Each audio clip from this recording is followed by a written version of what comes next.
پہنچانا چاہتا ہے اور تم اس علی شک کر رہے ہو. ھذا بیظاہر التوحید، یہ توحید کا ظاہر ہے. جملہ کہہ گیا آپ کے سننے کا گزر، اور وہ باطن للہ ہے اور وہ اس کا باطن ہے. یعنی رسول کہنا یہ چاہ رہے کہ جب وہ پردے سے نکل آئے تو یہ ہوتا ہے، یہ پردے میں چھپ جائے تو وہ ہوتا ہے.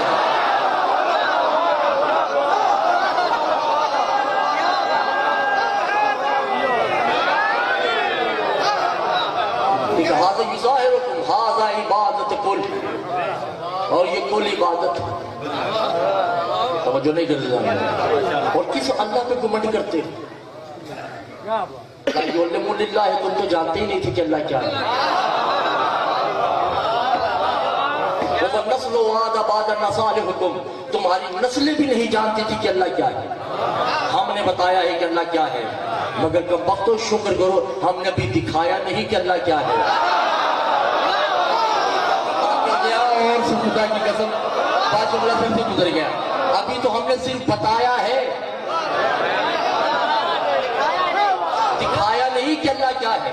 اچھا حضور بات یہ کہ یا میں تھوڑی بے ادبی کرنے جا رہا ہوں معذرت کے ساتھ، برا تو نہیں لگے گا؟ یہ میری مائیں بھی ہیں، یہ میری بہنیں بھی ہیں، آپ میرے بھائی بھی ہیں. آپ میں سے کسی کے پاس مجھ سمیت ثبوت ہے کہ یہ ہمارا باپ ہے؟ جن میں اپنی مثال دے دوں، میرے والد کا نام اخلاق نقوی ہے، تو آپ کے والد کا بھی نام کوئی نہ کوئی ہوگا. کسی کے پاس ثبوت ہے کہ یہ اس کا باپ ہے؟ مان لیا نا. کس کے کہنے پہ؟ ماں کے کہنے پہ.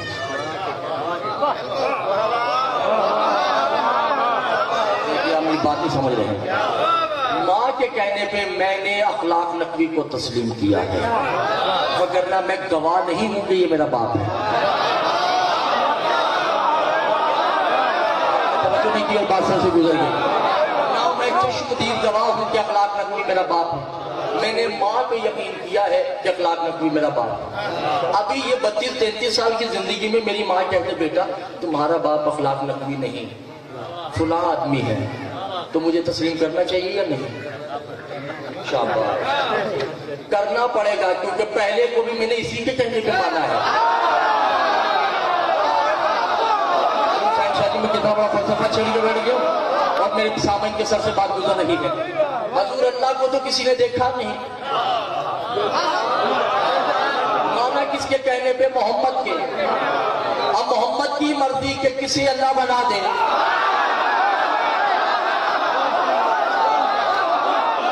کسی وہ اللہ بنائے گا تسلیم کرنا پڑے گا کہ یہ اللہ ہے. اب توجہ نہیں کرنا، میرے جگہ اگر بیٹھنا آتا ہے تو تسلیم کرنا پڑے گا کہ یہ اللہ ہے، مگر ہم نے اللہ کو نہیں دیکھا. ہمیں تو یہی بتایا کہ اللہ کا وجود ہی نہیں مگر موجود ہے. اسی لیے رسول مسجد نبوی میں صحابہ نے پوچھا یا رسول اللہ بتائیے اللہ کیا ہے، اللہ کیسا ہے، کیسا نظر آتا ہے؟ رسول نے کہا اللہ ایسا ہے نظر نہیں آ سکتا. اللہ رحمان اور اللہ رحیم ہے، اللہ وجود مطلق قادر رحمان ہے. کہا نہیں پھر بھی بتائیے اللہ کیسا ہے. کہا اچھا ہو ویدخل خارج المسجد النبویہ، جب تم مسجد سے باہر نکلو جو پہلا فرد ملے وہی اللہ ہے. یہ صحابہ باہر نکلے تو آگے سلمان کھڑا تھا. واپس آتے ہی کہا سرکار وہ تو سلمان کھڑا ہے. کہا تمہارے لیے توحید یہی ہے، جتنا تمہارا ذہن ہے اس لحاظ سے توحید یہی ہے. اور خدا کی قسم جسے ہم اللہ تسلیم کرتے ہیں، معصوم فرماتے ہیں کہ جسے تم اللہ مانتے ہو وہ ہمارے غلام ہیں. جس اللہ کو تم اختیارات دیتے ہو وہ اختیارات ہمارے غلاموں کے پاس ہیں. کون کے مالک ہمارے غلام. میرے خیال سے اب تھک گئے، بات کی اور نہ چلی جائے. یہ خدا کا ظاہر ہے، ھذا ظاہر اللہ وَهُوَ باطن علی ابن ابی طالب، اور اللہ کے باطن کا نام علی ہے.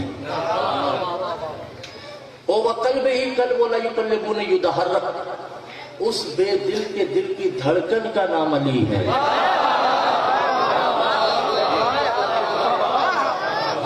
شہنشاہ علی شہنشاہ اور جو میرے جانے محترم نہیں وہ بظلمات ہی ظلمات اللہ فی الصحب، یہ اس کی تنہائیوں کا ساتھی ہے۔ جب وہ اکیلا ہوتا ہے اور جس سے وہ باتیں کرتا ہے اسے علی کہتے ہیں،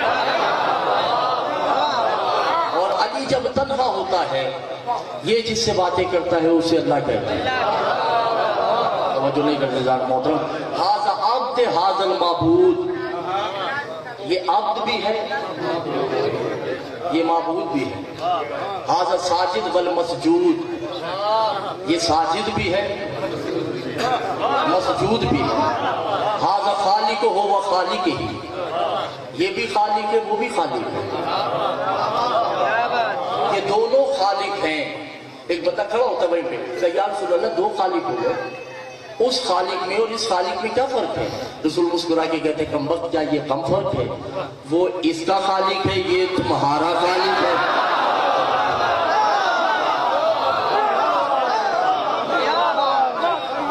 توجہ اللہ نے محترم نہیں، وہ حبل الورید ہی ورید و حبل اللہ ہے، اور یہ اللہ کی شہرت کے بالکل قریب ہے۔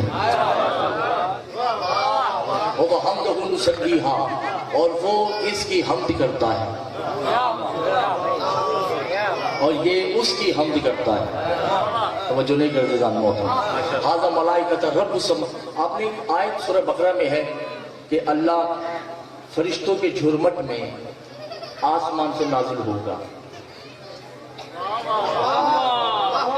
علی حسین شاہ جی سورہ بقرہ پڑھ کے دیکھ لیجئے کہ قیامت کے دن اللہ کہہ رہا ہے کہ حبیب ان کو کہہ دیجئے کہ وہ وقت یاد کریں جب اللہ فرشتوں کے جھرمٹ میں آسمان سے نازل ہوگا۔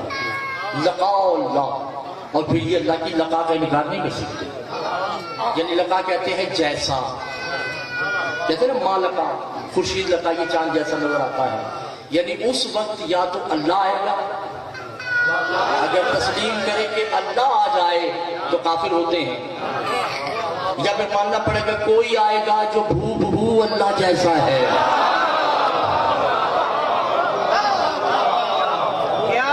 بھو بھو توحید جیسا ہے، اس وقت رسول خطبہ دیتے ہیں کہ یہی مالکہ ہے، بالکل اس جیسا ہے۔ ھذا خلق السماوات والارض، اور یہی ہے جس نے زمینیں بنائی ہیں۔ ھذا نور السماوات والارض، اور یہی زمین و آسمان کا نور ہے۔ بات کری دیجیے، ہم میرے میں رہ نہیں جا رہا، یہ قرآن کس کا کلام ہے؟ اللہ کا کلام یہ نہیں ہے، قرآن اللہ کا کلام نہیں ہے بھائی۔ مجھے ایک کیسٹی مولوی نہیں سمجھے گا، میں ایران اور شام سے پڑھا ہوا ہوں، زیر زبر شد مد رابی روایت کی رت عبارت کتاب مولف مورخ میں جانتا ہوں۔ قرآن اللہ کا کلام نہیں ہے، میں بار بار کہہ رہا ہوں، کیونکہ کلام کے لیے زبان کا ہونا ضروری ہے، اور اصول کتابت یہ ہے، کتابت کہ اگر میں علی حسین کو خط لکھوں گا تو کہوں گا کہ میں خیریت سے ہوں، اور بفضل ائمہ علی حسین شاہ جی آپ بھی خیریت سے ہوں گے، آپ کا بھائی علی باقر نقوی، یہی ہے۔ مگر جب میں کہوں گا نا مقصود میری طرف سے خط لکھو، تو پھر یہ ہوگا کہ علی باقر صاحب خیریت سے ہیں، اور امید برحق ہے کہ علی حسین شاہ جی آپ بھی خیریت سے ہوں گے، یہ اصول خطابت ہے۔ اللہ خود کہے گا بسم اللہ الرحمن الرحیم، خود کہے گا شروع اللہ کے نام سے۔ توجہ نہیں جزیزان محترم، بہار الانوار لکھتا ہے کہ اللہ سامنے تھا، کوئی ہے جو اس کے سامنے بیٹھا ہے جو کہہ رہا ہے بسم اللہ الرحمن الرحیم۔ ساری بات ضائع ہوں گی، مگر مجھے کوئی دکھ نہیں ہے، مجھے آپ پہ کوئی افسوس نہیں کہ یہ باتیں ضائع ہو رہی ہیں، کیونکہ جس کا جتنا ظرف ہوتا ہے اتنا لیتا ہے، ٹھیک ہے۔ کوئی سامنے بیٹھا ہے جو کہہ رہا ہے بسم اللہ الرحمن، شروع تیرے نام سے، اللہ نے اسی کے جملوں کو قرآن بنا دیا۔ کوئی بیٹھا ہے جو کہہ رہا ہے الحمدللہ رب العالمین، اللہ نے اسی کے جملوں کو قرآن بنا دیا. کوئی ہے جو بیٹھا ہے کہ کہہ رہا ہے الرحمن الرحیم, اسی پہ رک کے اللہ نے کہا کہ بس اب تمہاری نہیں میری باری ہے. مالک یوم الدین. کیونکہ سرکار میں اکثر مجالس میں کہہ چکا ہوں میں کہ مالک صیغہ تانیث ہے, مؤنث کا صیغہ ہے. جیسے کسی مرد کو سلام کیا جائے تو کہا جائے گا السلام علیکہ یا گردیزی, کاف کے اوپر زبر آ جائے گی. یہ عربی کا قانون ہے, کاف کے اوپر زبر آ جائے تو مذکر. اور جب میں اپنی ماں کو سلام کروں گا تو کہوں گا السلام علیکہ, کاف کے نیچے زیر آ جائے گی. اس سے مراد مؤنث ہے, تانیث ہے. الحمدللہ رب العالمین الرحمن الرحیم مالک یوم الدین. میرا سم مجمع اور خاموش مجمع. مالک یوم الدین. معصوم فرماتے ہیں اللہ مالک دین نہیں ہے, کوئی بی بی ہے.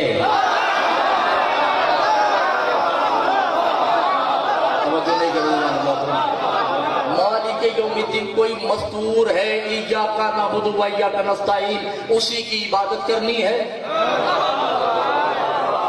اسی سے مدد طلب کرنی ہے. وَإِيَّاكَ نَسْتَعِينُ اهْدِنَا الصِّرَاطَ الْمُسْتَقِيمَ, اسی کے راستے پر چلنا ہے. صراط الذین انعمت علیہم, اور وہی بی بی نعمتیں نازل کرتی ہے, اور وہی بی بی نعمتیں مکمل کرتی ہے. نہیں سمجھ آ رہی ہے؟ سرکار جبریل کا تعلق سدرۃ المنتہا سے ہے, محمد کا تعلق سدرۃ المنتہا سے نہیں ہے. مگر نہ جبریل اور محمد ایک جیسے ہیں. جبریل کو وہی سدرۃ المنتہا سے آتی ہے, محمد کو سدرۃ المنتہا سے وہی نہیں آتی. محمد کو حجاب اللہ سے وہی آتی ہے, جس میں توحید چھپی ہے. اس بی بی کا نام فاطمہ ہے, وہی بی بی کرتی تھی محمد مصطفیٰ پہ. تبھی تو ہے کہ جب غدیر کے میدان میں بی بی نے رکا لکھا, کہ پہلی بات نہیں ہے, مجھے نہیں پتا کس کے ضرب میں اترتی ہے, رکا لکھا. رکا آتا ہے, رکے کے اوپر لکھا تھا یا ایھا رسول بلغ ما انزل الیک من ربک وَإِن لَّمْ تَفْعَلْ فَمَا بَلَغْتَ رِسَالَتَهُ. اے رسول پہنچا دیجئے وہ پیغام جس کے لیے میں فاطمہ نے آپ کو زمین پہ نازل کیا ہے. میرے بات چھوڑ دینا چاہیے, آپ کا سر برداشت نہیں کر رہا. میں نے جس کے لیے آپ کو نازل کیا ہے وہ پیغام پہنچا دیجئے. اب محمد مصطفیٰ نے من کنت مولا فہذا لی مولا کہنے کے بعد صحابہ سے نہیں ملے, در سیدہ خیمہ سیدہ پہ آتے ہیں اور دروازے سیدہ کا بوسہ لے کے کہتے ہیں سیدہ احسنہ, اے فاطمہ خوش ہو جو تم نے پیغام بھیجا تھا میں نے پہنچا دیا ہے. اس وقت بی بی کی زبان سے جملے نکلے الیوم اکملت لکم دینکم, اے محمد آج کے دن ہم نے آپ کا دین مکمل کر دیا.